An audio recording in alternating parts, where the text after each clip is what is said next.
Hello everyone, welcome to my channel. और हम अपने प्रीवियस वीडियो में एमपी सेट 2018 का पेपर सॉल्व कर रहे थे और हमने क्वेश्चन नंबर 50 तक कंप्लीट कर लिया था, सॉरी 51 तक कंप्लीट कर लिया था। आज हम 52 से स्टार्ट करेंगे। क्लियर है? आपको अच्छे से दिख रहा है?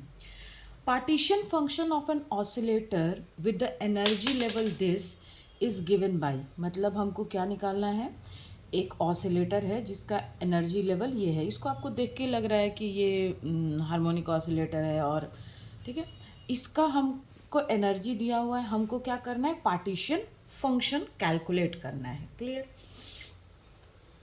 तो पार्टीशन फंक्शन का फॉर्मूला क्या होता है कि z is equals to summation over I E to the power beta E I. I क्या है? मतलब 1 2 energy level 1 2 3 4 dot dot dot. Clear? तो देखो, E की वैल्यू हमको कितनी गिवन है? E is equals to n plus half h nu, ये हमको दिया हुआ है। तो यहाँ पे जो कि ई आई है, तो यहाँ पे n इक्वल्स टू 1 के लिए आएगा, n इक्वल्स टू 2 के लिए आएगा, n इक्वल्स टू 3 के लिए आएगा, क्योंकि i मतलब समेशन हो रहा है ना, तो 1 से मतलब n की 1 2 3 4 5 वैल्यू सबके लिए आएगी। तो अब हम देखो यहाँ पे कुछ वैल्यूज़ के लिए करते हैं, तो देखो मतलब लिखते हैं। तो z is equals to E to the power beta E I, मतलब तो पहले हम 1 ले लेते हैं, तो आई 1 होगा, तो यानी n की वैल्यू 1, या E1, तो E1 यानी n की वैल्यू 1, E2 यानी n की वैल्यू 2, E3 यानी n की वैल्यू 3। तो यहाँ पे हम 1 रखें तो कितना होगा? देखो, अच्छा देखो, एक चीज़ और मैं बता देती हूँ कि जो मतलब हार्मोनिक ऑसिलेटर होता है उसके जो एनर्जीज होती हैं, वहाँ पे मिनिमम जो एनर्जी होता है वो हमारा n इक्वल्स टू 0 के लिए आता है। लेकिन जब हम कभी भी कोई particle moving in a box और इन सब चीज़ों को देते हैं, तो वहाँ पे n इक्वल्स टू 0 नहीं आता है। तो ये चीज़ आपको ध्यान में रखना है। क्लियर? तो यहाँ पे हम शुरुआत करेंगे n इक्वल्स टू 0 से। तो फर्स्ट क्या हो जाएगा? First energy e to the power beta E I है, तो e to the power beta और e ज़ीरो, मतलब n की वैल्यू 0, तो ये कितना हो जाएगा? Beta H nu by 2। Second क्या हो जाएगा? हाँ, 1 रखो, तो 3/2 एच न्यू, तो बीटा एच न्यू 3/2। उसके बाद फिर आगे देखेंगे तो ये हो जाएगा, अच्छा यहाँ माइनस है, minus beta 5/2 H nu and सो, ऐसे चलता रहेगा। अब हम एक काम करते हैं, हम यहाँ से beta H nu by 2 common ले लेते हैं, क्योंकि ये सब में है। देखो यहाँ भी है, सब में है। तो बीटा एच न्यू बाई 2 अगर हमने कॉमन ले लिया तो बचेगा 1। ये कितना हो जाएगा? E to the power beta H nu, यहाँ पे ये हाफ ले लिया तो E to the power 2 beta H nu and so. ये चीज़ आप देखो, ये वाला जो पोर्शन है, ये जैसे हम बोलते हैं कि अगर 1/1 माइनस एक्स का एक्सपेंशन करना है, तो 1/1 माइनस एक्स का एक्सपेंशन क्या होता है? 1x x square x cube and dot dot dot. ये भी ऐसे ही है ना, 1x x square and so on. तो इसको हम क्या बोल सकते हैं कि this is the expansion of 1/1 minus x. ठीक है, और x यहाँ पे x क्या है? e to the power minus beta H nu. ठीक है, तो इसको हम बोल सकते हैं कि e beta H nu by 2 divided by 1 minus x, यहाँ पे x ये है, e to the power beta H nu. Clear? ये हमारा आ गया। अब देखो यहाँ पे ये हमारा z की वैल्यू आ गई। ठीक है, z is equals to E to the power beta H nu by 2 divided by 1 minus minus beta H nu. Clear? अब देखो क्वेश्चन में जो है ना, मतलब जो हमारा ऑप्शन दिया हुआ है वो बीटा की वैल्यू को रख के दिया हुआ है, मतलब यहाँ पे के बी टी में है, तो बीटा की वैल्यू तो हमको पता है कि 1/KBT होता है, तो हम यहाँ पे पुट कर देंगे। तो ये कितना हो जाएगा? यहीं पे करो, E to the power H nu by 2 KBT divided by 1 minus E to the power H nu KBT। ठीक है, तो जेड की वैल्यू ये आ गई। अब देखो कौन सा हमारा ऑप्शन सेटिस्फाई कर रहा है, तो नीचे माइनस आना चाहिए, यानी कि ये तो पहले ही नहीं है। और H minus H new 2 kBT 1 minus kBT, हाँ ये तो ठीक है। ये नहीं है, ये नहीं है क्योंकि नीचे दोनों में नीचे 2 है, यहाँ दोनों में से किसी में नहीं है, तो ये भी नहीं है। तो हमारा ऑप्शन नंबर बी जो है वो करेक्ट है। क्लियर। अब हम देखते हैं क्वेश्चन नंबर 53। इजी था, पार्टीशन फंक्शन उसको निकालना था, वो उतना कोई टफ काम नहीं।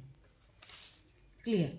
अब देखो ये क्वेश्चन 53, एक सेकेंड, हाँ ये 52 था, ये 53। In principle which of the following atom can not exhibit Bose Einstein condensation. देखो बोस आइंस्टाइन जो कंडेंसेशन है वहाँ पे ये मतलब हमको बताना है कि इनमें से कोई भी कौन सा इनमें से जो एटम है वो बोस आइंस्टाइन कंडेंसेशन को एग्जिबिट नहीं करेगा, मतलब फॉलो नहीं करेगा। क्लियर। तो बोस आइंस्टाइन जो कंडेंसेशन है, अब उसके लिए आपको पहले ही पता है कि जो एटम होना चाहिए बोस आइंस्टाइन कंडेंसेशन के लिए वो क्या होना चाहिए, बोसोन्स होना चाहिए। और क्वेश्चन में देखो हमको बोला है कि कैन नॉट एग्जिबिट, ठीक है, मतलब कि कौन नहीं करेगा। तो बोस आइंस्टाइन कंडेंसेशन के मतलब फॉलो करने के लिए उन एटम में को क्या बोसोन्स होना चाहिए, मतलब फर्मियंस नहीं होना चाहिए, यानी कि उसका जो है इंटीजर जो है वो 1 होना चाहिए। क्लियर। बोसोन्स के इंटीजर 1 होते हैं, मतलब या आप वो मतलब सम इंटीजर होता है, और इसका जो एटम जो फर्मियंस होते हैं उसका हाफ रहता है, मतलब कि उसकी स्पिन की वैल्यू। तो यहाँ पे हमको बस ये चेक करना है और बताना है कि इनमें से कौन सा बोसोन्स नहीं है ये। तो बोसोन नहीं होने के लिए हम क्या करते हैं कि जितने भी न्यूक्लियॉन्स हैं, इलेक्ट्रॉन हो गया, प्रोटॉन हो गया, आपका न्यूट्रॉन हो गया, उन सब का नंबर को हम सम करते हैं। अगर इवन नंबर आता है तो हम बोलेंगे कि वो बोसोन है, और ऑड नंबर आता है तो हम बोलेंगे उसको कि ये फर्मियंस है। क्लियर। हमको बस यही करना है यहाँ। तो पहले हम लेते हैं 1H1। क्लियर। इसमें प्रोटॉन कितना है 1, न्यूट्रॉन कितना है 0, इलेक्ट्रॉन कितना है 1, टोटल कितने हो गए 2, इवन है, तो ये क्या है बोसोन्स है, यानी कि ये तो बोस आइंस्टाइन कंडेंसेशन में रहेगा। सेकेंड देखो 23Na11, प्रोटॉन कितना है 11, न्यूट्रॉन कितना है 12, ठीक है, तभी तो ये 23 हुआ ना। और इलेक्ट्रॉन कितना है इसमें 11। क्लियर। इसको ऐड करो तो ये जाएगा 4 और ये 34, इवन, यानी ये भी बोसोन्स है। थर्ड देखो 4He2, प्रोटॉन कितना है 2, न्यूट्रॉन कितना है 2, इलेक्ट्रॉन कितना है 2, 6 हो रहा है टोटल, इवन, यानी ये भी बोसोन्स है। डी देखो 40K19, प्रोटॉन कितना है 19, न्यूट्रॉन कितना हो गया 40 माइनस 19 करो तो आपका 21, इलेक्ट्रॉन कितना हो गया 19, टोटल कितना हुआ 9159। ये क्या है, ये ऑड है, it means it is fermions. और फर्मियंस जो है वो बोस आइंस्टाइन कंडेंसेशन नहीं करेंगे, क्योंकि हमको उसके लिए बोसोन्स होना चाहिए। क्लियर। तो इसका ऑप्शन क्या, डी हमारा करेक्ट है। क्लियर हुआ, ये क्वेश्चन आपको क्लियर हुआ। कुछ नहीं करना है बोस आइंस्टाइन कंडेंसेशन के लिए, हमें बस ये पता करना है सबसे पहले कि इनमें से कौन सा बोसोन्स नहीं है, क्योंकि क्वेश्चन में हमको कैन नॉट की बात कर रहा है कि इनमें से कौन नहीं करेगा। तो हमको देखना है कि इनमें से कौन सा बोसोन्स नहीं है। और बोसोन नहीं देखने के लिए मैंने क्या बताया कि total number of nucleons odd है या इवन, हमको ये चेक करना पड़े। क्लियर। ये देखो a single particle of mass m is enclosed in a square of side L if the total energy of the system is between U and U plus del U, the number of available microstate to this system is vary as. ये बोल रहा है कि एक single particle है, उसका मास m है, उसको हमने एक स्क्वायर बॉक्स में बंद कर, मतलब वो बंद है, उसका जो टोटल एनर्जी का सिस्टम का दिया हुआ है वो ये दिया हुआ है। हमको क्या करना है कि हमको number of available microstate calculate करना है। तो ये क्वेश्चन आपने, मैं बता देती हूँ कि जो स्टैटिस्टिक्स आपने पढ़ा होगा तो उसमें आपने फेज डेंसिटी कैलकुलेट करने के लिए पढ़ा होगा, बस वही उसका ही क्वेश्चन है ये, ठीक है। हमको उसी का क्वेश्चन है, हमको आपने पढ़ा होगा तो आपने स्फीयर में उसको कैलकुलेट किया होगा, हम इसको स्क्वायर में कैलकुलेट करेंगे, ठीक है। नंबर ऑफ फेज डेंसिटी जिस तरह से हम कैलकुलेट करते हैं, ठीक है, बस वही हमको यहाँ पे कैलकुलेट करना है। क्लियर? देखो स्क्वायर का लेंथ हमको L दिया हुआ है, ठीक है। तो मैं यहाँ पे स्क्वायर एक जैसे बना दिया हमने, ये इसका लेंथ L है, ठीक है। So number of phase cell, number of phase cell मतलब total number of phase cell इसमें कितना होगा, तो ये कितना हो जाएगा आपका टोटल फेज एरिया। हम एरिया क्यों ले रहे हैं, क्योंकि हमारा ये जो स्क्वायर है ना ये 2D है, ठीक है। 2D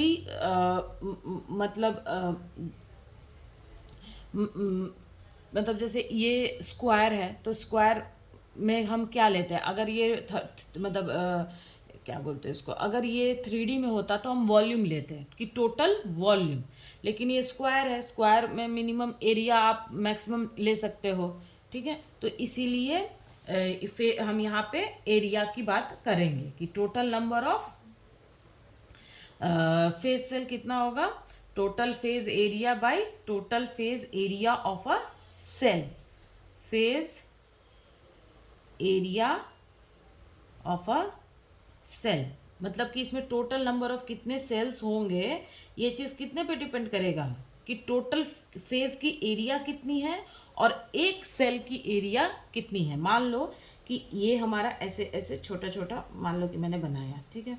तो अगर हमें सिर्फ एक इसमें टोटल नंबर ऑफ ये वाले सेल्स कितने हैं, कैसे पता चलेगा कि ये टोटल एरिया को हम क्या करेंगे, इस एक एरिया, इसके सिर्फ एक एरिया से हम डिवाइड करेंगे तो हमें पता चल जाएगा कि total number of phase cells कितने हैं, ठीक है।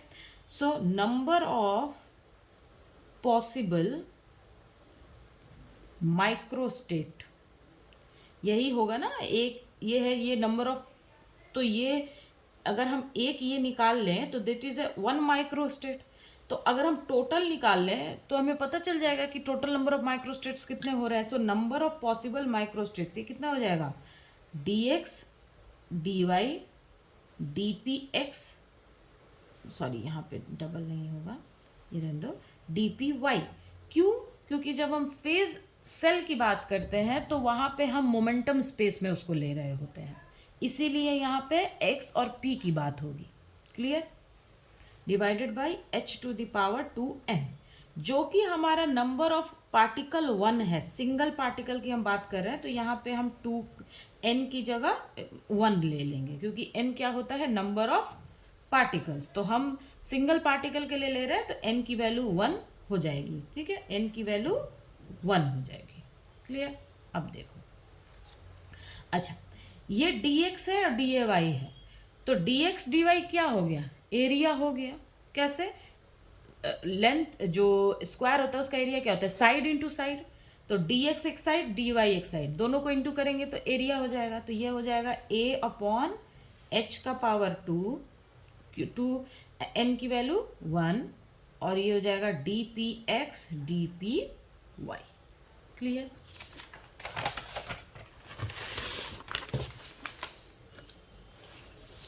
अब देखो, मैंने आपको पहले ही बोला था कि जो हमारा स्क्वायर है, मतलब जो फेस सेल हमने लिया है यहाँ पे, तो जिसका लेंथ L है, वो क्या है, किस चीज़ में है, मोमेंटम स्पेस में है। क्लियर? तो मोमेंटम स्पेस में है, तो यहाँ पे जो आप देखो कि a h² d p x d p y, यानी कि momentum in p x and momentum in p y. तो टोटल मोमेंटम कितना हो जाएगा, एच स्क्वायर पी स्क्वायर हो जाएगा। क्लियर, पी स्क्वायर हो जाएगा। इसको हमने पी स्क्वायर, इसको आप इक्वेशन नंबर 1 बोल दो। Clear. Now number of phase cell in range of momentum P2 P plus dP is equal to phase density. इसको हम फेज डेंसिटी बोलते हैं। फेज डेंसिटी का क्या मतलब है कि number of cells in range between P2 P plus dP। तो ये कितना हो जाएगा, देखो मतलब हमें इस रेंज में अगर हमें नंबर ऑफ सेल्स निकालना है तो कितना हो जाएगा, ए एच स्क्वायर पी स्क्वायर है तो पहले हम ले लेंगे P plus d P, sorry का स्क्वायर माइनस पी स्क्वायर। तो ये हो जाएगा ए h square P square D P square plus plus है ना, तो plus 2p d P minus P square. तो ये इससे कैंसिल हो जाएगा और ये नेग्लेक्ट कर देंगे। क्यों? क्योंकि बहुत मतलब स्मॉल वैल्यू आ जाएगी। डीपी वैसे स्मॉल है, स्क्वायर करे तो और स्मॉल आएगी। तो ये वैल्यू को लेंगे तो ये हो जाएगा ए h square 2p d P. Clear. हमको क्या करना है, हमको तो एनर्जी के फॉर्म में लेना है। तो देखो कि ई जब कोई पार्टिकल स्क्वायर बॉक्स में मूव कर रहा है तो उसकी एनर्जी की वैल्यू कितनी होती है, E is equals to n square n y square pi square h cut by 2m l square. ठीक है। अब यहाँ पे ये एन एक्स है और ये एन वाई है। क्लियर। तो इसको हम क्या ले लेंगे, इसको आप एन ले लो। ठीक है, मतलब एन एक्स और एन वाई है तो यानी कि तो मिनिमम एनर्जी के लिए एन की वैल्यू हम 1 ले सकते हैं। तो इसको आप 1 ले लोगे तो ये यहाँ पे कितना हो जाएगा, या आप इसको एन स्क्वायर ले लो और ये pi square h square 2m l square. Clear. अब n की वैल्यू हम 1 ले लेंगे तो ये हो जाएगा pi square h square 2m l square. Clear. अब देखो मोमेंटम की वैल्यू क्या होती है, P is equals to pi square h square l square. ठीक है। तो यहाँ पे सॉरी स्क्वायर नहीं होता है, पाई एच बाई एल होता है। तो एनर्जी की वैल्यू कितनी हो गई, P स्क्वायर बाई 2m। यहाँ पे देखो, यहाँ पे रखा हमने, तो P is equals to 2me। तो P की वैल्यू यहाँ पे कितनी हो जाएगी, P is equals to √2me। Clear. अब देखो यहाँ पे क्या है, ये इसको हम लिख सकते हैं ना कि E इक्वल्स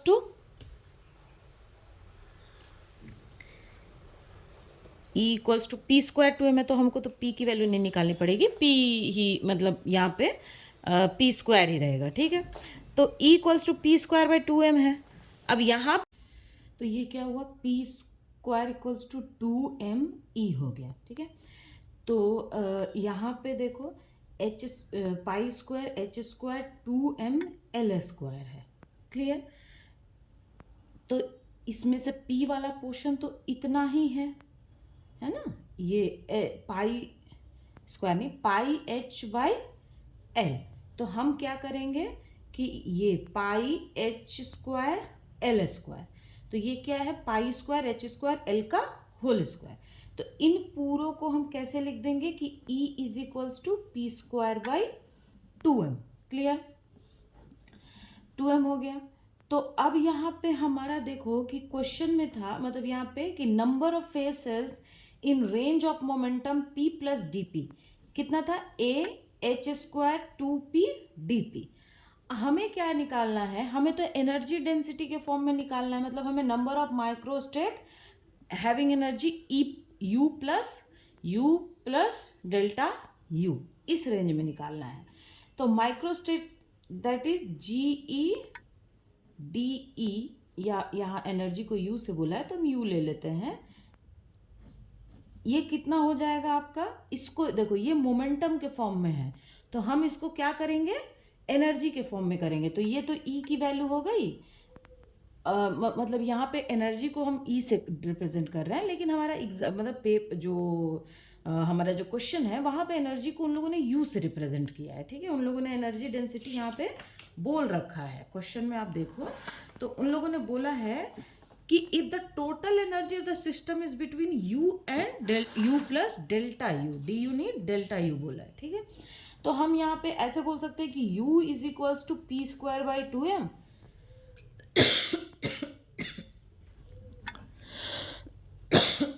सॉरी, तो डेल्टा यू या डी यू कितना हो जाएगा आपका 2p dp बाई 2m, तो m से m कैंसिल हो गया।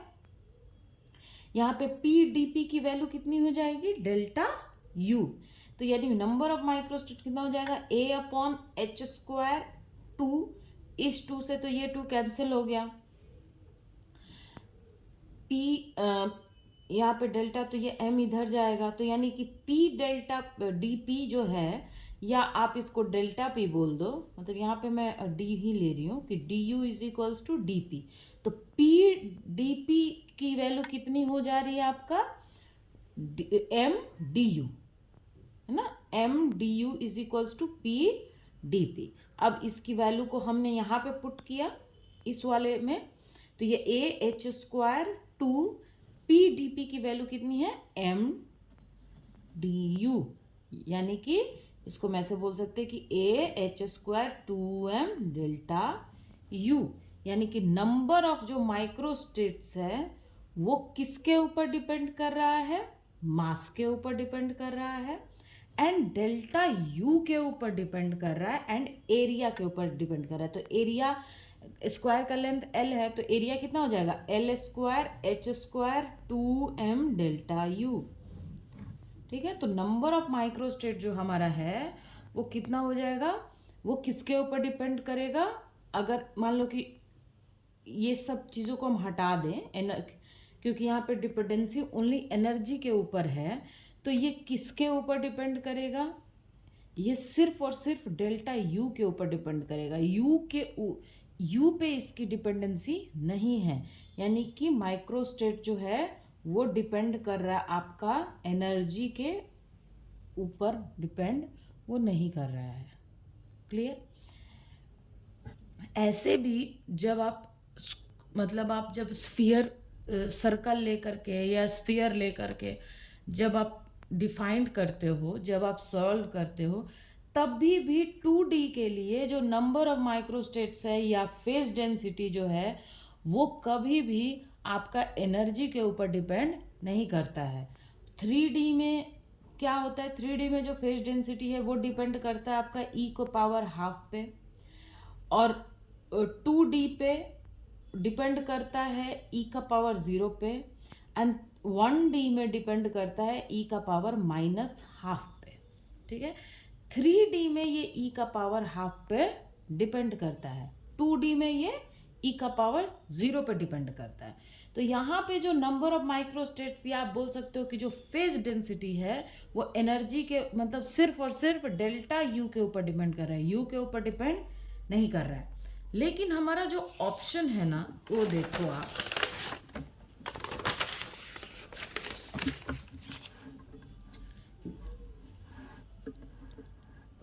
देखो ऑप्शन में यहाँ देखो u का पावर हाफ यानी e का पावर हाफ डेल्टा u का पावर 3/2, u का पावर -3/2 एंड u का पावर 5/2 है। तो ये एक डिपेंडेंसी तो आती है अवेलेबल नंबर ऑफ माइक्रोस्टेट्स या फेज डेंसिटी के लिए, ये एक कंडीशन आता है, but this condition is valid only for 3D। ठीक है, 3D में एनर्जी के हाफ के ऊपर वो डिपेंड करता है। लेकिन क्वेश्चन में देखो, क्वेश्चन में हमें बोला है कि mass is enclosed in a square of side L. Square तो कोई 3D बॉक्स नहीं है, हाँ स्क्वायर की जगह अगर क्यूब होता तब हम बोल सकते थे, क्लियर। लेकिन इसके यहाँ पे स्क्वायर है, स्क्वायर तो 2D सिस्टम मतलब बॉक्स है, मतलब 2D आप ज्योमेट्री है उसकी। तो ये क्वेश्चन में ना मुझे ऐसा लगता है कि आप जब इसका ऑप्शन देखोगे या आप इसकी जब आंसर की देखोगे तो उसमें आंसर ए दिया हुआ है, ठीक है। लेकिन जब हम सॉल्व कर रहे हैं तो ये चीज़ नहीं आ रही है। तो और मैं आपके नॉलेज के लिए भी मैंने वहाँ पे लिख दिया है कि जो फेज डेंसिटी है या number of available micro states है वो किसके ऊपर डिपेंड करता है। वो डिपेंड करता है आपका एनर्जी का जो वैल्यू है, मतलब एनर्जी हाफ है तो वो 3D के लिए है, ई का पावर 0 है तो वो 2D के लिए है, और ई का पावर -12 है मतलब डिपेंडेंसी उसकी, तो वो 1D के लिए है। तो वो मैंने लिख दिया है, ठीक है। ये तो मैंने अपने मतलब मुझे जो कॉन्सेप्ट है मेरे पास इस चीज़ को लेकर के, how to find phase density या नंबर ऑफ अवेलेबल माइक्रोस्टेट, तो उसके अकॉर्डिंग मैंने ये किया। तो मेरा आंसर क्या आ रहा है कि नंबर ऑफ माइक्रोस्टेट जो है वो सिर्फ और सिर्फ डेल्टा यू के ऊपर डिपेंड कर रहा है। हाँ, उसमें यू का पावर हाफ पे डिपेंड वो नहीं कर रहा है। लेकिन अगर आप, और जो कि आंसर की में ये वाला ऑप्शन दिया हुआ है, तो इसीलिए मैं ये आप लोगों से रिक्वेस्ट कर रही हूँ कि अगर इसका जो सॉल्यूशन है, अगर आपके पास इसका करेक्ट तरीका है, मतलब मैंने तो ये अपने कॉन्सेप्ट से आपको करा दिया, ठीक है, कि नंबर ऑफ फेज सेल्स या नंबर ऑफ फेज डेंसिटी हम कैसे कैलकुलेट करते हैं फॉर अ 2D सिस्टम। अगर आपको पता है कि ये कैसे आया या इसका आंसर कैसे आ सकता है, या आपने इस चीज़ को पढ़ा है, तो आप मुझे कमेंट में प्लीज़ आप मुझे बताइएगा, ठीक है। मैं उसे अपने नेक्स्ट वीडियो में इम्प्रूव कर लूँगी। लेकिन मतलब हम number of phase density for a sphere हो गया या किसी भी चीज़ को लेकर के, या आप कोई भी बुक रेफ़र करो, वहाँ भी नंबर ऑफ फेज डेंसिटी मैंने जो अपने टाइम पे पढ़ा है उसमें मैंने इसी तरीके से पढ़ा है, हमारे टीचर्स ने भी ऐसे ही कराया है। मैंने जो बुक मैं फॉलो करती हूँ वहाँ पे भी यही चीज़ें हैं। अगर आपके पास कुछ और नॉलेज है या आप इस चीज़ को जानते हैं तो आप मुझे बता सकते हैं, पर मेरे ख्याल से इसका जो ऑप्शन है ये ई का पावर हाफ, मतलब यू का पावर हाफ नहीं होगा, यहाँ पे यू का पावर 0 होना चाहिए था, ठीक है। तो ये क्वेश्चन मैं आप लोगों के ऊपर मतलब मैंने करा दिया है। करेक्ट मेथड यही है, मतलब correct method in the sense कि हम जिस मेथड से करते हैं, ये जो मेथड हमारे बुक्स में दिया हुआ है वो यही है। क्लियर। अब आपके ऊपर है कि अगर आपको पता है कि ये आंसर कैसे इन लोगों ने दिया है तो आप मुझे कमेंट बॉक्स में बता सकते हैं। क्लियर है।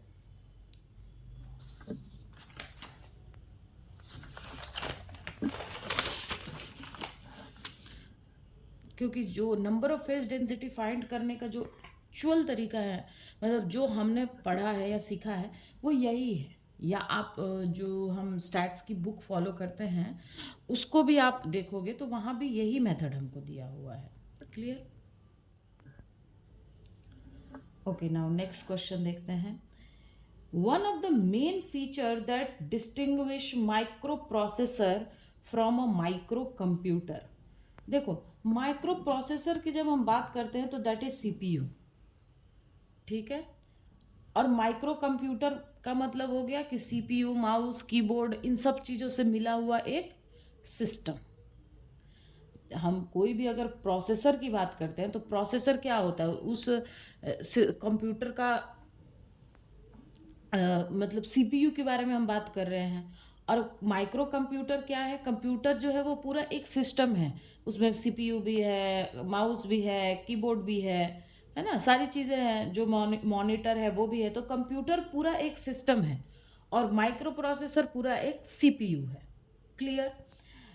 तो अब इनमें पूछ रहा है कि मेन फीचर क्या है जो माइक्रो प्रोसेसर को माइक्रो कंप्यूटर से क्या करता है, अलग करता है। क्लियर। तो सबसे जो मेन फीचर होता है ना, जो सबसे मतलब आपको मेनली जिस चीज़ से हम यूज़ करके उस चीज़ को हम मतलब डिफ्रेंशिएट करते हैं, एक तो सबसे पहला चीज़ होता है कि जो माइक्रो प्रोसेसर है उसको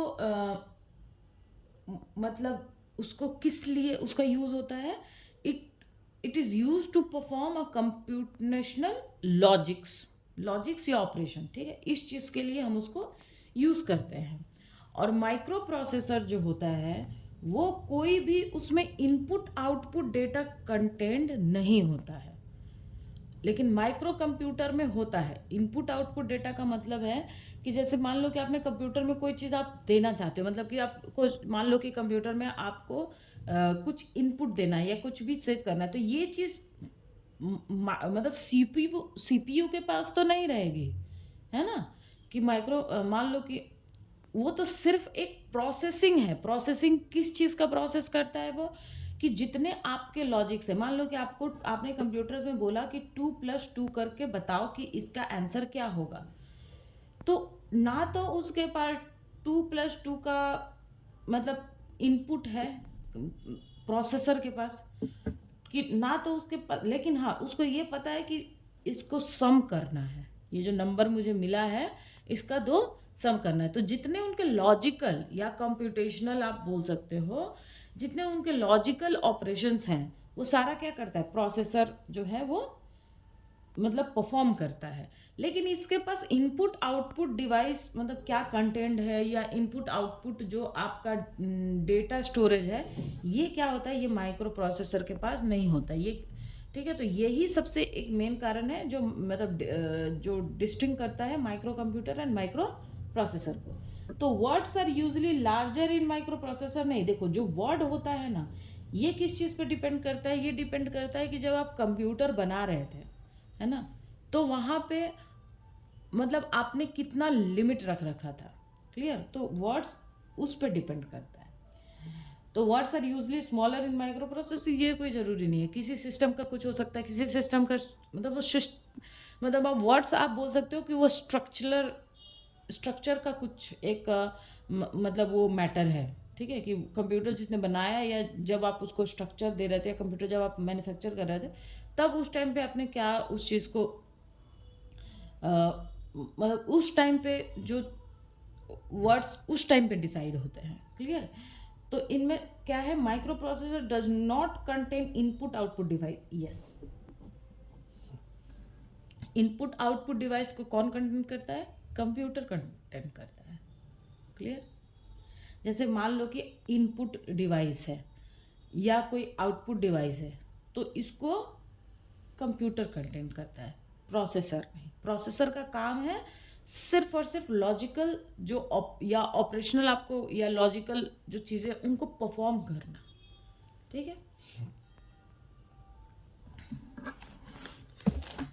ना। ये क्वेश्चन देखो आप कि for intrinsic semiconductor at temperature T electron and holes masses, ये MA है, are Me and Mh respectively. If Ev is the energy of the top of the valence band and Ec is the energy of the bottom of the conduction band, the Fermi energy is.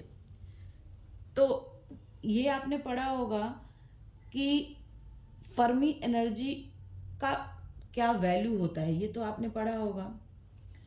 तो देखो जो इसकी exact value होती है ना, वो होती है EF is equals to EV plus EC by 2 plus 3/4 KB ln MH by ME। अच्छा देखो, ये हम इसलिए लेते हैं ना क्योंकि ये इफेक्टिव मासेस होते हैं, ठीक है। ये ऑप्शन में आपके जो मतलब जो क्वेश्चन पेपर है उसमें ये नहीं दिया हुआ है, लेकिन मैंने इसे लिखा है क्योंकि हम यहाँ पे आप पढ़े होगे या बुक्स में भी आप जब पढ़ोगे तो हम जब ये लेते हैं, मतलब जब हम ये फॉर्मूला लिखते हैं तो वहाँ पे हम इफ़ेक्टिव मासेस का यूज़ करते हैं, क्लियर है। इसीलिए ये हमने लिया है, ठीक है। Plus KT/2 ln N/P। N and P क्या है, ये आपका मतलब number of EV/EC/2 and 3/KB2 MH ME plus KT/2 ln P। हाँ ठीक है। N/P क्या है, ये नंबर ऑफ होल एंड आप बोल सकते हो कि होल एंड इलेक्ट्रॉन्स का क्या है, रेशियो है, कंसंट्रेशन रेशियो है, ठीक है। तो देखो यहाँ पे बात किस चीज़ की हो रही है, इंट्रिंसिक की। तो इंट्रिंसिक सेमीकंडक्टर में क्या होता है, n जो होता है वो p के इक्वल होता है। तो n p के इक्वल हो जाएगा तो इसकी वैल्यू 1 हो जाएगी और ln 1 की वैल्यू 0 होती है, तो this will be 0। Then EF is equal to कितना हो जाएगा, EV plus EC by 2 plus 3/4 KB ln m m। अच्छा, एक और चीज़ मैं बता देती हूँ कि देखो जो कि हम ये इफेक्टिव मासेस लेते हैं ना, मैंने पहले बोला था कि ये दोनों, तो इफेक्टिव मासेस जो होल का और इलेक्ट्रॉन का होता है उनमें स्लाइटली डिफरेंस होता है, इसी वजह से ये इक्वल नहीं है। आप बोलोगे कि मैम जब n जो है वो p के इक्वल हो गया तो उनके मासेस भी इक्वल होना चाहिए, मतलब MH भी ME के इक्वल होना चाहिए। नहीं, जो इफेक्टिव मास है उनमें क्या स्लाइटली डिफरेंस रहता है, ज़्यादा का डिफरेंस नहीं है, स्लाइटली डिफरेंस है, इसीलिए MH की वैल्यू ME की वैल्यू से लिटिल डिफरेंट होगी। तो इसी वजह से इसको हम ज़ीरो नहीं कर रहे हैं। बहुत सारे केसेस में या बहुत सारे प्रॉब्लम्स को सॉल्व करने के लिए हम इसको भी ज़ीरो करते हैं। क्लियर, कि हम मान लेते हैं कि दिस इज अप्रॉक्सीमेटली इक्वल और इसकी वैल्यू 1 करके इसको 0 करते हैं और सिर्फ इस वैल्यू से हम उस प्रॉब्लम को सॉल्व करते हैं। क्लियर हो गया। अब देखो, अगर सिर्फ ये वैल्यू आ जाती, सिर्फ इतनी वाली वैल्यू आ जाए, मतलब ये भी पार्ट 0 हो जाए, तो हम बोलेंगे कि जो फर्मी एनर्जी है वो conduction band and valence band के क्या है, मिडिल में एग्जिस्ट कर रहा है। लेकिन जो कि उसके साथ ये भी चीज़ आ रही है, क्यों आ रही है, क्योंकि इफेक्टिव मास, दोनों के इफेक्टिव मास स्लाइटली डिफरेंट है। तो जो फर्मी एनर्जी होता है वो एकदम बीच में नहीं होकर के थोड़ा सा मिडिल से, आप बोल सकते हो कि स्लाइटली वो अपना जो मतलब अपना जो मतलब मिडिल में वो एग्जिस्ट नहीं करता, स्लाइटली वो क्या करता है, अपने जो फर्मी एनर्जी का जो आपका लाइन है वो थोड़ा सा एडजस्ट करता है, या तो ऊपर या फिर नीचे, एकदम मिडिल में वो नहीं होता है। क्लियर, वो डेंसिटी ऑफ स्टेट्स के ऊपर डिपेंड करके ये चीज़ आती है। अगर सिर्फ मान लो कि ये भी हम ज़ीरो कर देते हैं तब तो वो मिडिल में ही आएगा, लेकिन जो एक्चुअल में फर्मी एनर्जी का जो लाइन है वो एकदम एग्जैक्ट मिडिल में नहीं आता, वो स्लाइटली एडजस्ट होता है। क्यों होता है, क्योंकि मैंने बोला कि होल का और इलेक्ट्रॉन का जो मास होता है वो मतलब स्लाइटली, उनका जो इफेक्टिव मास है आप बोलो उनमें क्या है, स्लाइटली डिफरेंस है, वो दोनों इक्वल नहीं है। क्लियर, तो यहाँ पे हमें फर्मी एनर्जी के बारे में ही पूछ रहा है, सिर्फ उसके बैंड मतलब उसका बैंड गैप किधर एग्जिस्ट करता है ये नहीं पूछ रहा है। अच्छा, ये इस चीज़ पे भी डिपेंड करता है कि पीस टाइप सेमीकंडक्टर है कि एन टाइप सेमीकंडक्टर है। क्लियर, तो वो अलग चीज़ है, लेकिन मैंने थोड़ा सा ये आपको बता दिया। तो इसका करेक्ट आंसर है ऑप्शन ए, हमारा करेक्ट है।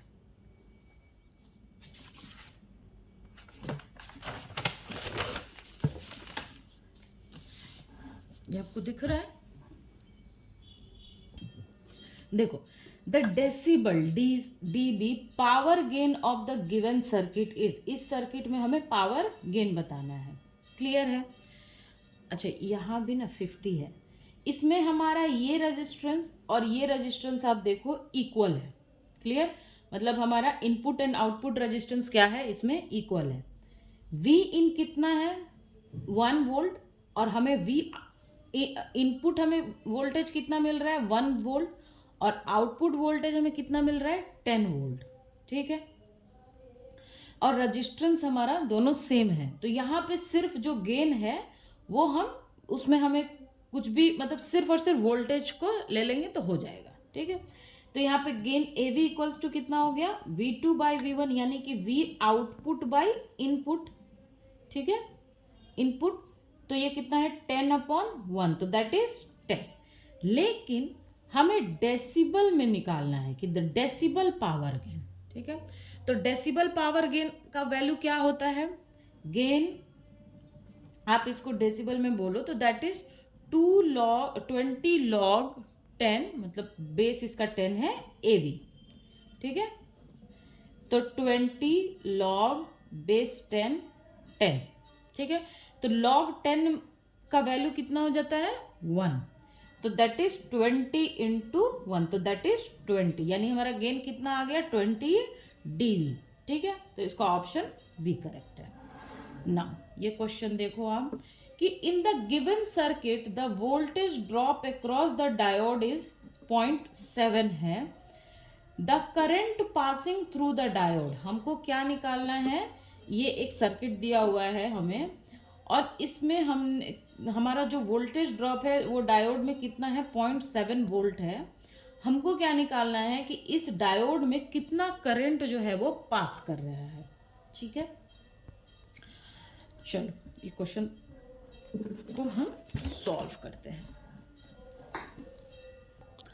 देखो यहाँ पे ये जो हमारा पॉइंट है इसको हम नोड पॉइंट बोल देते हैं। ठीक है, और वोल्टेज यहाँ पे कितना है V है। ठीक है, ताकि सॉल्व करने में आसानी रहे। एक काम करती हूँ, मैं यहाँ पे फिर से इसको बना लेती हूँ ताकि आपको मैं समझाने में मेरे को बार बार से पीछे ना फोल्ड करना पड़े।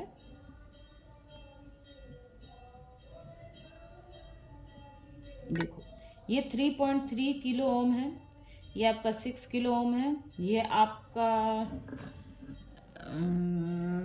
12 किलो ओम है, और ये आपका 24 वोल्ट है। इसको आप R1 बोलो, ये R2 बोलो, और इसको आप R3 बोल दो। ठीक है, तो देखो सबसे पहले हम क्या करेंगे कि इसमें कितना करंट फ्लो कर रहा है, इसमें कितना करंट फ्लो कर रहा है। ठीक है, उसको हम निकालेंगे, फिर इसमें कितना करंट गया उसको भी हम निकाल लेंगे। और आपको तो ये पता है कि टोटल इनपुट और आउटपुट करंट जितना होता है उन सब चीज़ों को अगर हम मिलाएं तो वो टोटल 0 होता है। क्लियर, किरचॉफ्स लॉ के अकॉर्डिंग टोटल जो करंट इनपुट और आउटपुट जितना भी करंट है उन सब का सम क्या है 0 है। तो वहाँ से फिर हम इसको सॉल्व करेंगे। तो पहले लिखेंगे कि देखो करंट थ्रू R1, मतलब R1 के थ्रू कितना करंट जाएगा, इसको मैंने R1 बोला, इसमें कितना करंट जाएगा। और ये क्या है, यहाँ पे ये नोड वोल्टेज है, मतलब इन दोनों के डिवीजन का एक वोल्टेज है। तो यहाँ का जो वोल्टेज है वो कितना है उसके ऊपर डिपेंड करेगा। तो R1 में कितना करंट जाएगा और इसको हम बोलेंगे I1। तो ये हो जाएगा देखो आपका 24 minus VA, 24 minus VA, VA क्या है आपका नोड वोल्टेज है, VA इज नोड वोल्टेज। तो 24 माइनस VA डिवाइडेड बाई 12, ये आपका I1 हो गया, यानी कि R1 के थ्रू करंट कितना है। Now current through R2 that is I2 है, ये कितना हो जाएगा आपका, ये हो जाएगा VA जो नोड वोल्टेज है। अच्छा देखो इसमें जो वोल्टेज आएगा वो इन दोनों का डिफरेंस आएगा, लेकिन इस वाले रेजिस्टेंस में जो वोल्टेज आएगा वो कितना आएगा, VA, सिर्फ VA ही आएगा ना। यहाँ से पास करने के बाद यहाँ पे जो वोल्टेज होगा वो तो सिर्फ इसमें, यहाँ पे तो VA ही रहेगा। तो ये हो जाएगा आपका देखो कितना, VA अपॉन 6। ठीक है, I2 आ गया। अब हम करेंगे कि करंट थ्रू डायोड, तो इसमें कितना करंट जाएगा, ये VA माइनस डायोड का वोल्टेज कितना दिया हुआ है 0.7 वोल्ट दिया हुआ है, 0.7 डिवाइडेड बाई 3.3, यहाँ पे रेजिस्टेंस कितना है 3.3 दैट इज R3। क्लियर, तो ये VA में से इस वाले वोल्टेज को हम माइनस कर रहे हैं, क्योंकि V इक्वल्स टू IR से I इज इक्वल टू क्या होता है V अपॉन R होता है ना। तो यहाँ से VA minus this voltage by R क्या है 3.3 किलो वोल्ट। क्लियर, अब मैंने आपको बोला था कि अकॉर्डिंग टू किरचॉफ्स लॉ में क्या होता है, I1 is equals to I2 plus I3 होगा। क्यों, क्योंकि सारे जो करंट फ्लो होते हैं सर्किट में इनपुट आउटपुट सारे मिलाकर के सम 0 होता है, इसलिए मैंने इसको लिखा। तो I1 हमारे पास कितना है 24 minus VA by 12 is equals to VA upon 6 plus VA minus 0.7 by 3.3। Clear हो गया। अब ये देखो, इसको देखो सेपरेट करो तो 12 2 जा 24, V A by 12 is equals to V A upon 6, ये हो जाएगा वी ए अपॉन 0.33 और ये कितना हो जाएगा 0.7/33। क्लियर। इसको हमको थोड़ा सॉल्व करना पड़ेगा। अब यहाँ से इसको इधर लेके आओ, इसको इधर लेके आ जाओ, तो ये हो जाएगा 2 plus 0.7/3.3 is equals to V A upon 12 plus V A upon 6 plus V A by 33 और ऊपर एक 10 कर दो। ठीक है, मैं डेसिमल को हटाने के लिए ऐसा कर रही हूँ। अब यहाँ से देखो, अगर हम डेसिमल को हटाए तो ये चला जाएगा, ये भी चला जाएगा। ठीक है, क्योंकि ये 0.7 है, ये 3.3 है, तो ये ऊपर भी 10 नीचे भी 10, तो कैंसिल हो जाएगा। तो ये हो जाएगा देखो 66 प्लस 7 डिवाइडेड बाई 33। ये हो जाएगा देखो, इसका पूरा एलसीएम लो तो ये कितना आ जा रहा है आपका 132 आएगा ना। 132 ही आएगा। हाँ, तो ये 11 टाइम्स में होगा, तो 11 प्लस ये कितने टाइम्स में होगा 22 और ये 4 टाइम्स में होगा और 10 है तो 40। ये कितना हो जाएगा आपका वी है। क्लियर। ये कितना हो गया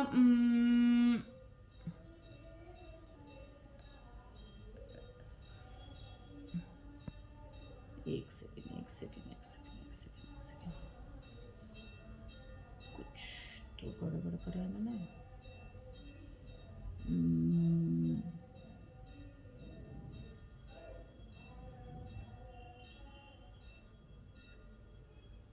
67 सर, ये हो जाएगा आपका 73/33 इज इक्वल्स टू, ये कितना हुआ 213 और 6 7 73/132, तो ये इससे कैंसिल हो गया और ये एक वी ए और ये हो जाएगा 4। तो यानी कि हमारा V A is equals to कितना आ गया 4 वोल्ट, यानी हमारा नोड वोल्टेज जो है वो 4 वोल्ट आ गया। अगर हमारा ये नोड वोल्टेज आ गया तो यहाँ पे अगर हम इसको पुट कर दें तो हमारा करंट थ्रू डायोड आ जाएगा। तो वी ए कितना आया है 4 माइनस 4.7/3.3, तो इसको भी अगर हम कैंसिल करें तो ये 3.3 और नीचे 3.3 डिवाइड होके 1। अच्छा देखो, आपको पता है कि volt upon kilo ohm is equals to क्या होता है मिली एम्पियर, तो करंट हमारा किस में आ जाएगा मिली एम्पियर में। ये आपको समझ में आया कि वोल्ट अगर ऊपर का जो यूनिट है अगर वो वोल्ट है और नीचे का यूनिट है कि किलो ओम है, तो हमारा मिली एम्पियर आता है। ये आपको पता है ना, इलेक्ट्रॉनिक्स में आपने पढ़ा होगा। इसलिए इसका जो यूनिट है, क्योंकि इसीलिए मैंने इसको पता है यहाँ पे चेंज नहीं करा, क्योंकि ये चीज़ हमको पता है तो हम डायरेक्ट लिख देंगे कि हमारा करंट किस यूनिट में फ्लो कर रहा है, एम्पियर में मिली एम्पियर में। तो किलो ओम रहता है तो मिली एम्पियर आता है। ठीक है, और शायद ओम रहता है तो एम्पियर आता है। ठीक है, तो इसीलिए यहाँ पे मिली एम्पियर, तो यानी हमारा करंट कितना आ रहा है मिली एम्पियर, 1 मिली एम्पियर। तो हमारा ऑप्शन नंबर बी करेक्ट है। क्लियर। नाउ ये क्वेश्चन देखो आप, देखो बोल रहा है कि for a germanium NPN transistor, हमारा क्या है एनपीएन ट्रांजिस्टर है, circuit is given below, the Q point is at, beta की वैल्यू हमको दी हुई है, वी बी ई की वैल्यू हमको दी हुई है। क्लियर। ये अच्छा आपको दिख रहा है ना, हाँ ठीक। देखो ये एक एनपीएन ट्रांजिस्टर है, उसका जो सर्किट हमको दिया, हमको क्या क्यू पॉइंट निकालना है। तो सबसे पहले तो एनपीएन ट्रांजिस्टर में ये आपका बेस होता है, ये आपका एमीटर होता है और ये आपका कलेक्टर होता है, बेस एमीटर कलेक्टर ये। ठीक है, तो देखो हमको क्या करना, हमको सबसे पहले हमको क्यू पॉइंट निकालना है। तो क्यू पॉइंट के बारे में आपने पढ़ा होगा कि जब हम ट्रांजिस्टर का ग्राफ ड्रॉ करते हैं, आपने ऐसे पढ़ा होगा ना कि जब आप ट्रांजिस्टर, आपने प्रैक्टिकल भी करा होगा ग्रेजुएशन में, कि जब आप ट्रांजिस्टर का इस तरह से ग्राफ ड्रॉ करते थे तो उसमें हमको एक लोड लाइन मिलता था, इसको हम बोलते थे लोड लाइन। ठीक है, ये वाला पॉइंट होता था आपका कट ऑफ पॉइंट। ठीक है, कट ऑफ पॉइंट, इसको हम बोलते थे सैचुरेशन पॉइंट।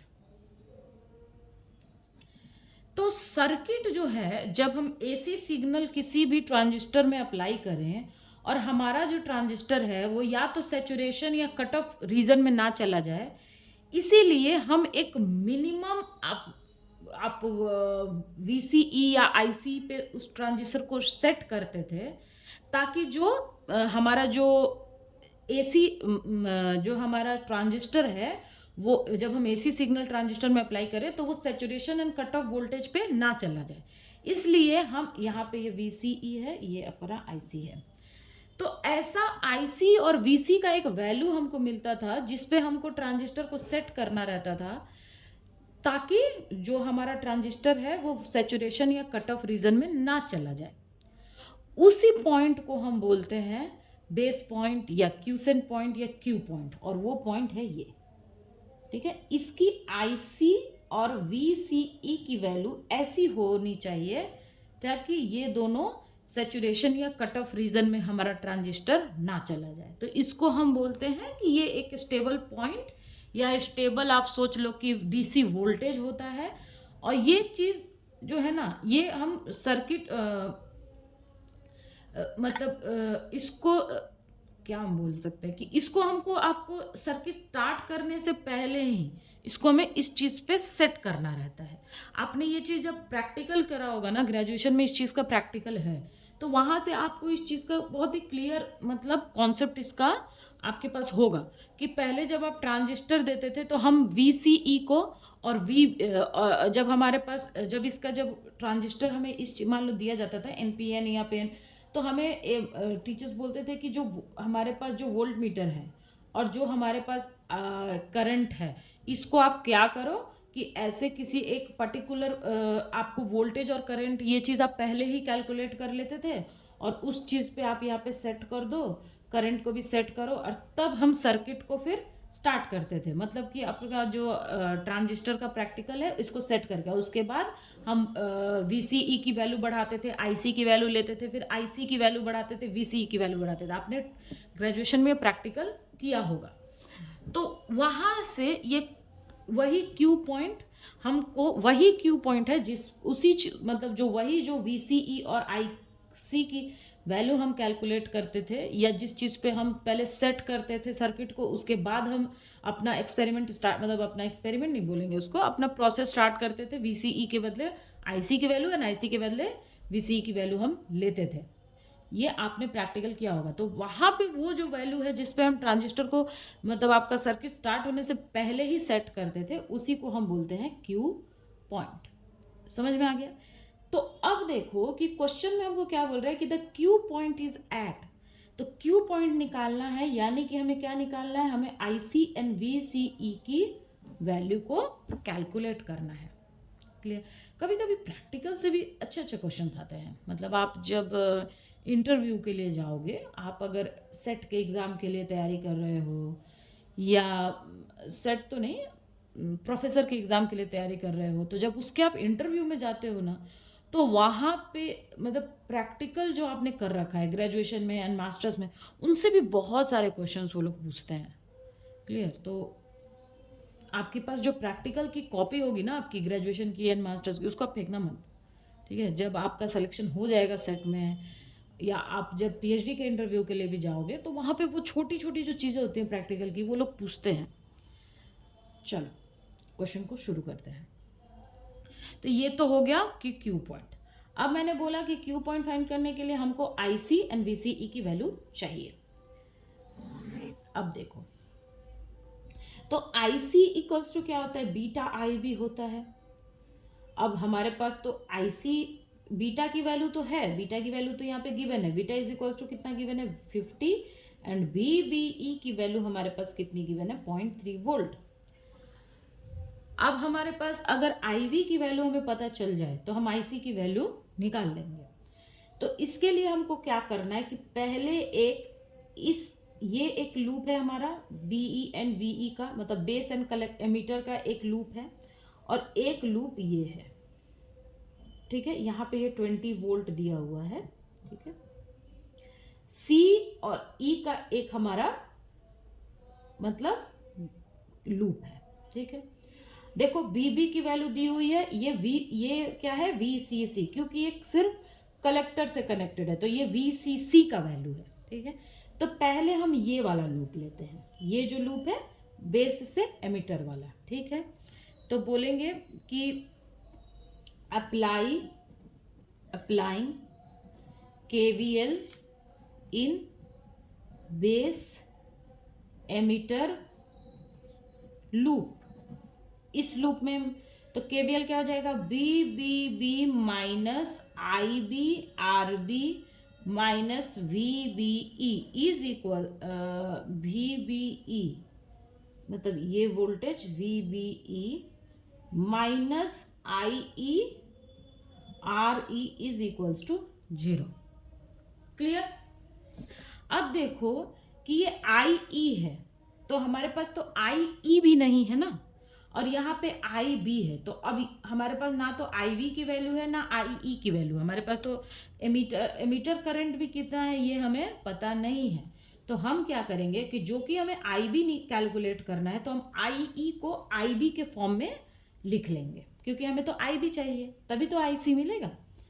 तो IB इज इक्वल्स टू क्या होता है, sorry IE is equals to होता है 1 प्लस बीटा IB, ये होता है।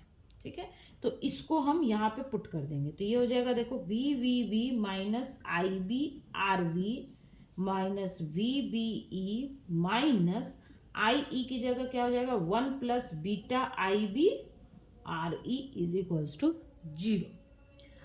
अब वोल्टेज को एक साइड रखे, करंट वाले पार्ट को, मतलब ये वाले सारा तो वोल्टेज ही है, ये भी तो V इक्वल्स टू IR होता है तो ये भी वोल्टेज है, लेकिन इसको हम इस साइड लेके जाएंगे, इसको इधर रखेंगे तो ये हो जाएगा VVV minus VBE is equals to, ये दोनों इधर जाएगा तो IB को हम कॉमन ले लें तो ये क्या हो जाएगा RB plus 1 plus beta RE।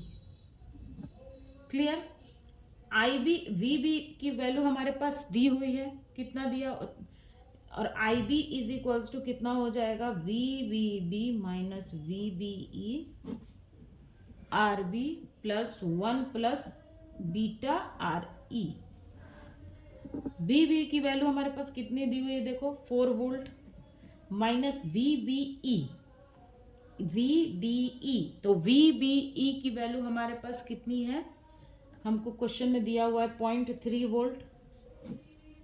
RB की वैल्यू हमारे पास कितनी है 20 किलो ओम, 1 प्लस बीटा यानी 50, और RE की वैल्यू, ये RE है, ये RB है और ये RC है, ये 4 किलो ओम जो है ना ये RC है।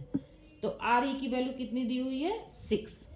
अब इसको कैलकुलेट करो तो ये हो जाएगा 3.7 एंड 3.7 और ये 20 51 6, तो 20 प्लस 306 दैट इज 3.7,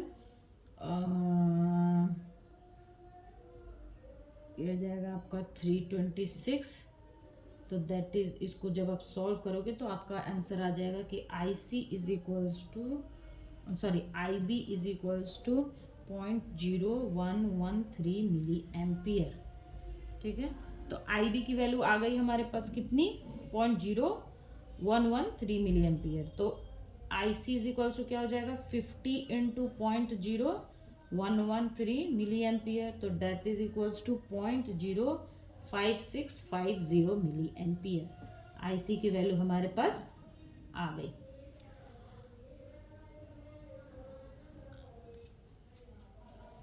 अब हम देखेंगे, अच्छा इस क्वेश्चन में मैंने ऑप्शन नहीं लिखा है ना, ओके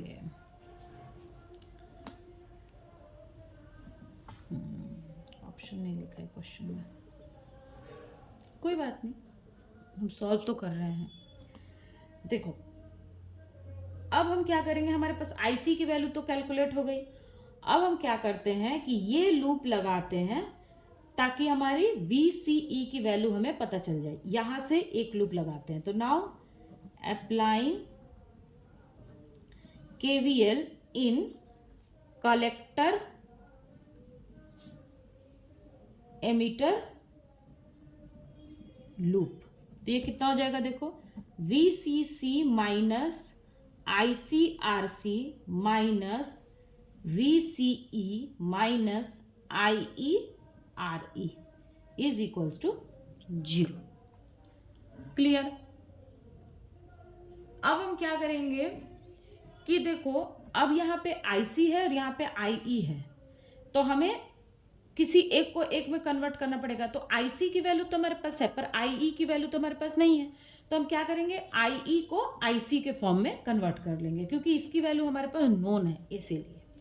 तो देखो IE इज इक्वल्स टू होता है IB प्लस IC। क्लियर। इसको यहाँ पे पुट कर देंगे तो ये हो जाएगा VCC minus ICRC minus VCE 1BEIC into RE is equals to 0। अब फिर सेम पहले जैसे करा था, तो VCC माइनस VCE ये सब इधर चला जाएगा, तो ये हो जाएगा देखो ICRC IBRE प्लस ICRE। यहाँ से IC कॉमन ले लो तो RC प्लस RE हो गया, और ये हो जाएगा आपका देखो IBRE। अब VCC minus VCE is equals to, सबकी वैल्यू रख दो, तो IC की वैल्यू हमारे पास कितनी आ रही है 0.5। अच्छा एक चीज देखो, यहाँ पे पॉइंट के बाद ना 5650 है, तो अब इतना लंबा चौड़ा हम ले करके करेंगे तो हमारा कैलकुलेशन बहुत लेंदी हो जाएगा। तो इसको आप अप्रॉक्सीमेटली 0.6 बोल दो, ठीक है। IC की वैल्यू अप्रॉक्सीमेटली 0.6 बोल दो, और IB की वैल्यू को आप अप्रॉक्सीमेटली 0.01 बोल दो, ताकि हमारा कैलकुलेशन ईजी हो जाए, ठीक है। तो IC की वैल्यू, मैंने क्या बोला 0.6। RC कितना है आपका, RC आपका 4, RE कितना है 6, IB कितना हो गया 0.01 और RE कितना हो गया 6। तो ये कितना हो जाएगा देखो 0.6 और ये 10 प्लस 0.06, तो ये हो जाएगा 6 प्लस 0.06, तो हो जाएगा 6.06। क्लियर। और VCC माइनस VCE, तो VCE is equals to VCC minus 6.06 हो रहा है। तो VCC कितना हमारा 20 माइनस 6.06, तो ये कितना आ जाएगा देखो 10 माइनस, तो ये 4 9 और 0.6 3 13.94 वोल्ट। क्लियर। यानी हमारा VCE की वैल्यू 13.9.4 आ रहा है। लेकिन एक इसमें प्रॉब्लम है, प्रॉब्लम नहीं है मतलब देखो, जब आप ऑप्शंस देखोगे ना, तो ऑप्शन में हमारा जो VCE की वैल्यू है वो 14 पॉइंट समथिंग आ रहा है। यहाँ पे मैंने ऑप्शन नहीं लिखा है, अब ये गलती तो मुझसे हो गई है। तो ऑप्शन में देखोगे तो IC की वैल्यू तो एकदम एग्जैक्ट यही है, लेकिन VCE की वैल्यू 14.04 या समथिंग ऐसा आ रहा है। क्लियर है। तो यहाँ पे देखो कि हमने क्या करा है, हमने 0.565 की जगह 6 ले लिया है, और 0.013 इन सब चीज़ों की जगह सिर्फ 0.1 लिया है। इसीलिए हमारा VCE की वैल्यू 13.94 आ रही है, और क्वेश्चन में जो हमारा आंसर की है उसमें VCE की वैल्यू 14.04 या समथिंग ऐसा आ रहा है। तो जो कि हमने ये वैल्यू को थोड़ा अप्रॉक्स करके लिया है, इसलिए यहाँ पे थोड़ा स्लाइटली डिफरेंट आ रहा है, लेकिन IC की वैल्यू हमारे एग्जैक्ट मैच हो रहा है ऑप्शन से। ठीक है। तो यहाँ पे इसीलिए हम जहाँ IC की वैल्यू जो एग्जैक्ट मैच हो रही है, तो VCE की वैल्यू भी हमारी, मतलब ये हम अप्रॉक्स लेकर के इसको हम आंसर मान लेंगे। तो इसका देखो ऑप्शन A करेक्ट है, आप ऑप्शन देखना, उसमें ये ऑप्शन आपको मिल जाएगा। तो जिसमें, या आप देख लेना कि IC की वैल्यू 5650 किस में आ रही है, तो वही ऑप्शन करेक्ट है। मेरे ख्याल से शायद ऑप्शन A था। ठीक है। जब मैंने क्वेश्चन पेपर देखा था, इस क्वेश्चन को लिखते टाइम जब मैंने क्वेश्चन पेपर देखा था, तो शायद ऑप्शन A था। ठीक है। तो आप उसको एक बार रीचेक कर लेना। और ये मेरी गलती है कि मैंने इसका ऑप्शन नहीं लिखा है। चलो ठीक है, अब ये क्वेश्चन आपको समझ में आया ना? कुछ नहीं करना है, हमको पता है कि क्यू पॉइंट के लिए क्या चाहिए, आईसी और आईबीसी की वैल्यू चाहिए। हमने एक लूप यहाँ लगा दिया, एक लूप यहाँ लगा दिया, दोनों को सॉल्व किया, आंसर हमने निकाल लिया है। अगर आप इस चीज़ को रख करके सॉल्व करते हो, क्योंकि देखो ये मैंने इसलिए किया है क्योंकि ये देखो 0.5 6 5 और इसको अप्रॉक्स करके लोगे तो ये 6 ही आता है, क्योंकि ये 5 है तो ये 7 हो जाएगा, ये 7 हुआ तो ये 6 हो जाएगा, इसीलिए मैंने ऐसे लिया राउंड ऑफ करके। लेकिन जो कि अगर आप चाहो तो इसको भी रख के सॉल्व करके देख सकते हो। चलो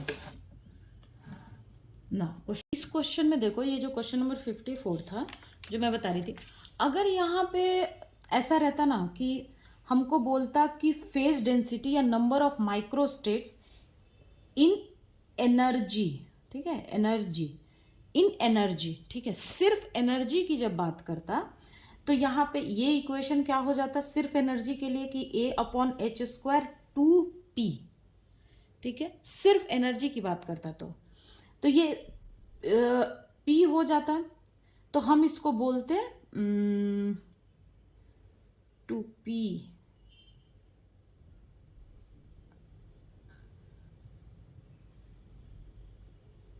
हाँ नहीं, एक सेकेंड, P²,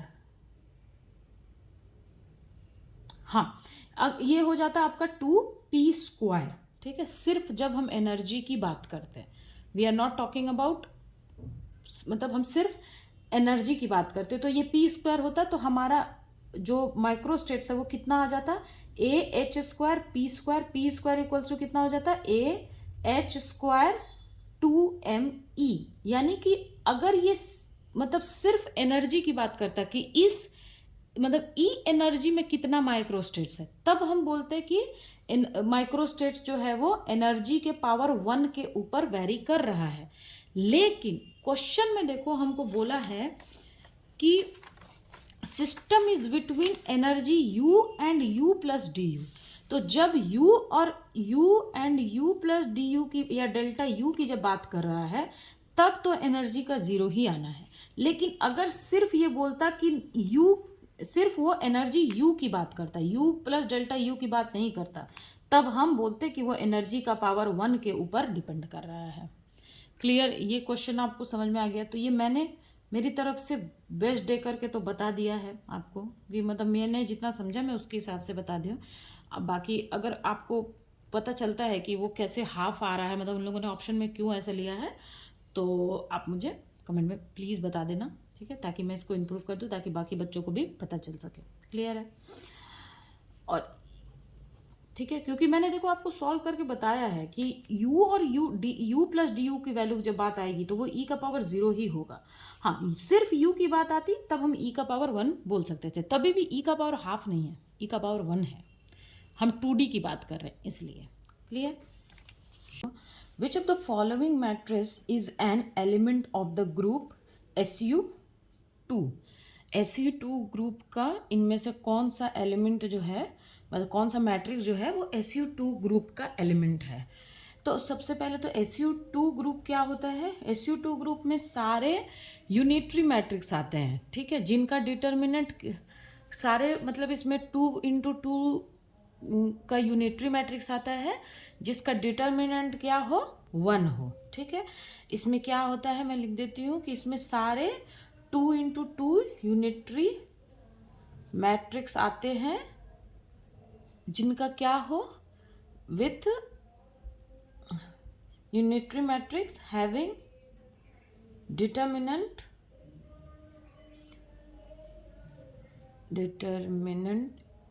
इक्वल्स टू 1। मतलब ऐसे यूनिटरी मैट्रिक्स, एक तो SU2 ग्रुप में आने के लिए क्या क्या कंडीशन चाहिए?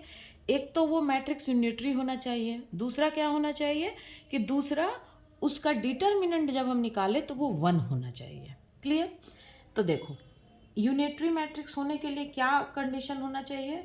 यूनिटरी मैट्रिक्स किसको बोलते हैं? U dagger U is equals to 1। अगर हम किसी कोई मान लो मैट्रिक्स यू है, तो अगर उसका हम यू डैगर करते हैं, ठीक है, यू डैगर का क्या मतलब होता है? डैगर का मतलब आपको पता है कि कॉम्प्लेक्स कॉन्जुगेट का ट्रांसपोज, मतलब पहले हम उस मैट्रिक्स का कॉम्प्लेक्स कॉन्जुगेट लें, फिर उसका हम ट्रांसपोज करें, तो वो होता है आपका डैगर। उसमें हम फिर उस मैट्रिक्स को मल्टीप्लाई करें तो हमारा 1 आता है। क्लियर? चलो, अब हमको क्या करना पड़ेगा कि ये दोनों कंडीशन कि डिटर्मिनेंट 1 है कि नहीं और मैट्रिक्स यूनिटरी है कि नहीं, ये हमको सारे ऑप्शंस में से चेक करना है। तो सबसे पहले हम ऑप्शन ए ले लेते हैं। तो देखो 2 + i 3 i प्लस 1 + i, तो इसका u डैगर कितना हो जाएगा? ये u इज इक्वल्स टू मैंने लिया है, ठीक है। तो मैंने क्या बोला? कॉम्प्लेक्स कॉन्जुगेट और फिर ट्रांसपोज। तो इसका कॉम्प्लेक्स कॉन्जुगेट कितना हो जाएगा? 2 - i, तो 2 - i, 3 तो 3 है, i है तो -i, 1 - i, और फिर इसका ट्रांसपोज करेंगे। तो इसका ट्रांसपोज करेंगे तो हो जाएगा 2 - i, 3 - i, 1 - i। Clear? So u dagger u is equals to हो जाएगा 2 - i, -i, 3 i, 1 - i, और यहाँ पे u लेना है ना, तो u ये 2 + i, 3, 1 + i। क्लियर?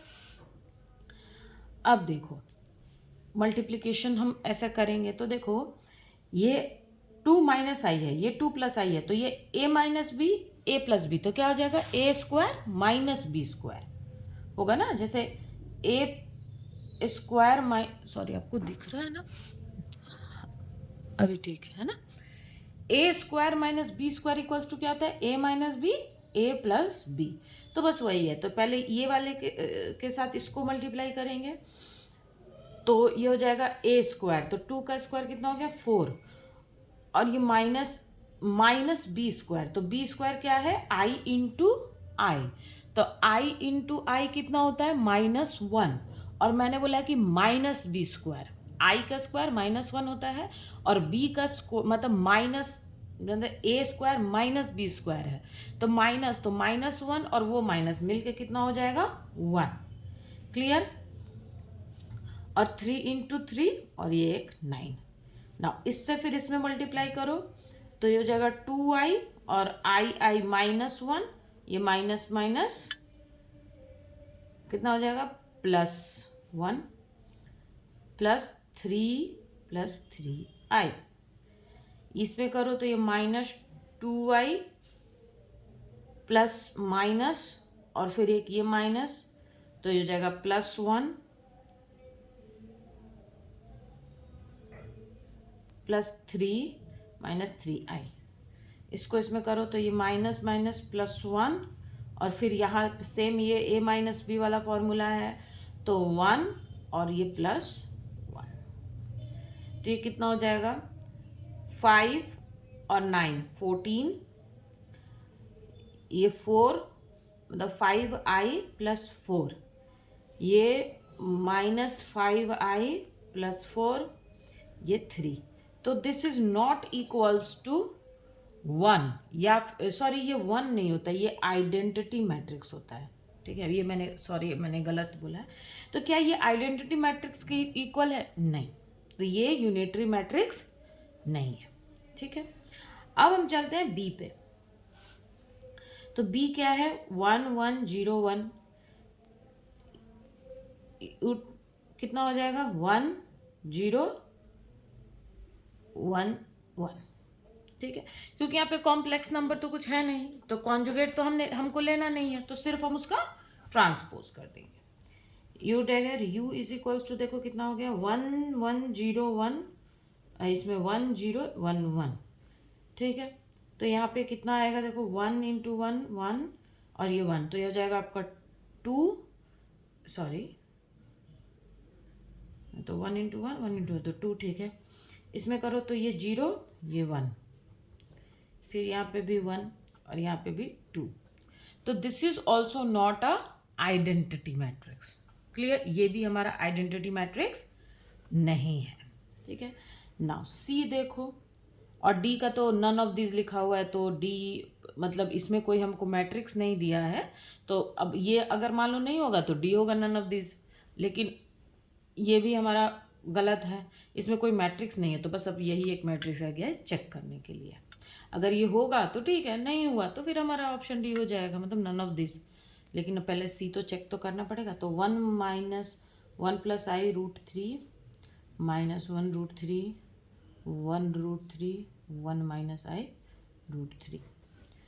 तो ये कितना हो जाएगा आपका, इसका कॉम्प्लेक्स कॉन्जुगेट लेके और ट्रांसपोज करेंगे तो देखो यहाँ +1 है, तो ये -i√3, मैं पूरा डायरेक्ट ही लिख दे रही हूँ, ठीक है। एक बार कॉम्प्लेक्स कॉन्जुगेट ले रहा है फिर ट्रांसपोज नहीं, मैं डायरेक्ट लिख रही हूँ।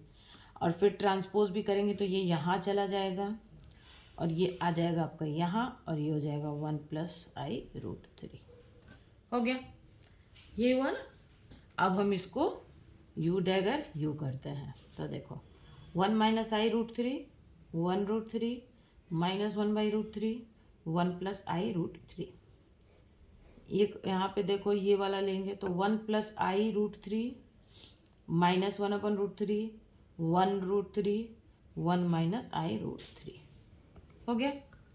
अब इसके साथ इसको मल्टीप्लाई करके देखो, तो देखो ये a + b a² - b² आएगा, तो a² कितना हो गया 1 और -b², तो 1 और +1 2 √3 प्लस ये ऐसे है ना, तो इससे इसको मल्टीप्लाई करेंगे, सॉरी, और √3 तो √3 तो ये 3 हो जाएगा, और ये 1/3 आ गया। अब इसके साथ इधर करो तो ये हो जाएगा देखो -1 और ये +i, इससे मल्टीप्लाई करें माइनस से मल्टीप्लाई करें इसलिए, और √3 का तो 3 प्लस फिर इसमें 1 + i3, ठीक है। इससे मल्टीप्लाई करो तो ये -1 - i/3, और यहाँ पे करेंगे तो +1 + i3, इसमें करो तो ये हो जाएगा 1/3 माइनस प्लस, और इसमें करो तो फिर ये same a - b a + b तो a² + b², तो ये हो जाएगा 1 + 1/3। देखो 1 2 3 3, तो ये 1, ये 1 से ये 1 कैंसिल, i से i कैंसिल, तो ये 0, 1 से 1 कैंसिल, i से i कैंसिल, 0 1 2 3 3, तो ये हो जाएगा 1। तो ये उधर आइडेंटिटी मैट्रिक्स, यानी कि u डैगर u = i हो रहा है, तो यानी कि इसका जो डिटर्मिनेंट, सॉरी, ये क्या हुआ, ये एक हमारा यूनिटरी मैट्रिक्स हो गया, यानी कि जो ऑप्शन सी है ये हमारा एक यूनिटरी मैट्रिक्स है, तो ये SU2 ग्रुप में आएगा। लेकिन यहाँ पे मैंने एक और कंडीशन बताया था कि इसका डिटर्मिनेंट भी 1 होना चाहिए, ठीक है। तो सबसे पहले अब हम क्या करेंगे कि इसका डिटर्मिनेंट भी चेक कर लेंगे। अब यहाँ पे तो आइडेंटिटी मैट्रिक्स आ गई, लेकिन अब हम क्या करेंगे, डिटर्मिनेंट को चेक करेंगे। तो देखो यहाँ पीछे स्पेस है क्या, स्पेस नहीं है, तो मैं यहाँ पे चेक कर लेती हूँ, ठीक है। तो इसका डिटर्मिनेंट क्या हो जाएगा, देखो डिटर्मिनेंट कैसे निकालते हैं, तो इसको मान लो कि मैंने u बोला है, तो अब यहाँ पे तो सिंपल है, इसको इससे मल्टीप्लाई करें, इसको इससे मल्टीप्लाई करके डिटर्मिनेंट निकल जाएगा, क्योंकि ये 2/2 का मैट्रिक्स है।